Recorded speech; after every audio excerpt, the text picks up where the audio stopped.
Can walker international university అని చెప్పి మనకు జార్జియాలో టిబ్లిసీలో ఉంది. ఈ కెన్ వాకర్ ఇంటర్నేషనల్ యూనివర్సిటీలో యుఎస్ఎండి కరికులం ఉంది. యుఎస్ఎండి కరికులం ఎప్పుడు మనం ఇంప్లిమెంట్ చేస్తామంటే యుఎస్ఏలో ఉన్న యూనివర్సిటీతో టైఅప్ అయి ఉండి వాళ్ళ సిలబస్ మన దగ్గర ఇంప్లిమెంటేషన్లో ఉండాలి.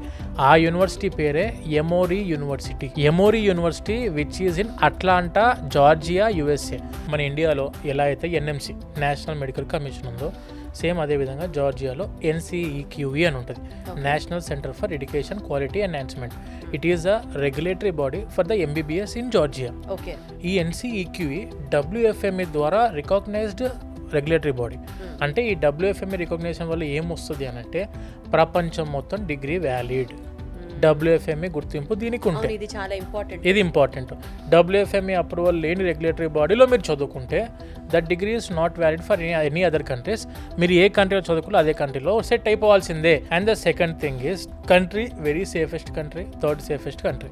And when coming to education point of వ్యూలో purely American standard of education అందిస్తున్న దేశం Georgia. Rerouting from Georgia to US. ఏంటి సార్ యుఎస్ఏ అని అంటారు ఎప్పుడు మీరు MBBS చదువుకుంటున్న స్టూడెంట్స్కి? ఏముంటుంది యుఎస్ఏలో అంటే యుఎస్ఏలో ఫ్రీ PG ఆప్షన్స్ ఉన్నాయి మేడం. యుఎస్ఏలో అంటే మామూలుగా ప్రపంచవ్యాప్తంగా డాక్టర్స్ అమెరికాలో సంపాదించినంత ఇంకా ఏ దేశంలోనూ సంపాదించరు అని విన్నాం. కానీ నేను అనే మాట ఏమంటున్నా అంటే మెడికల్ సిస్టంలో మనం ఈరోజు కూడా ఫాలో అయ్యేది UK British adapted syllabus allopathy medicine మనం ఈ రోజు కూడా మనం ఫాలో అవుతున్నాం. నేనే మాట ఏమన్నంటే యుఎస్ఏనే ఎందుకు మెయిన్గా ఫోకస్ చేసి మాట్లాడుతున్నా అంటే యుఎస్ఏలో ఫ్రీ PG ఉంది. $5,000 వరకు స్టైఫండ్ సంపాదించుకునే అవకాశం పర్ మంత్ ఉంది. ఒక్కసారి USMLE పర్ఫార్మెన్స్ స్టాటిస్టిక్స్ అని కొట్టండి. ఇప్పుడు నేను మిమ్మల్ని అడుగుతా, USMLE అనేది United States medical license examination madam. NEET PG మన దగ్గర PG సీట్ కొట్టాలో నీట్ PG ద్వారా, అలాగే USMLE అనే ఎగ్జామ్ ఉంటుంది యుఎస్ఏలో ఫ్రీ PG కొట్టడానికి. నేను మిమ్మల్ని అడుగుతా USMLE పాస్ పర్సెంటేజ్ ఎంత ఉంటుంది మేడం ఇంటర్నేషనల్ స్టూడెంట్స్ అంటే ఏం చెప్తారు? రఫ్గా బేసిక్ ఎంత పర్సంటేజ్లో ఉండొచ్చు పాస్ పర్సంటేజ్? మేబీ ఒక 50-60%, 89%, 90% ఉంది మేడం. జస్ట్ గూగుల్లో మీరు వెరిఫై చేయండి USMLE pass percentage performance statistics అని కొట్టండి. 90% స్టెప్ 1 ఉంది, 85 to 90% స్టెప్ 2 ఉంది.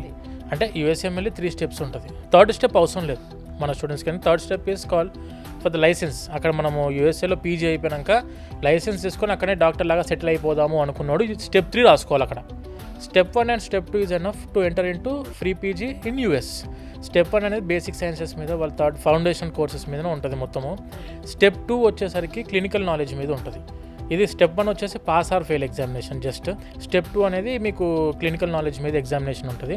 ఇవి రెండు పాస్ అయిన student directly they can go for USA free PG. దాని మధ్యలో ఒక NRMP అనే ప్రోగ్రామ్, ఎలా అయితే మనకు ఇండియాలో కౌన్సిలింగ్కి వెళ్తాం కదా మనము, అలా అదే విధంగా NRMP ప్రోగ్రామ్కి వెళ్ళాల్సి ఉంటుంది. దాన్ని నేషనల్ రెసిడెన్సీ మ్యాచింగ్ ప్రోగ్రామ్ అంటారు.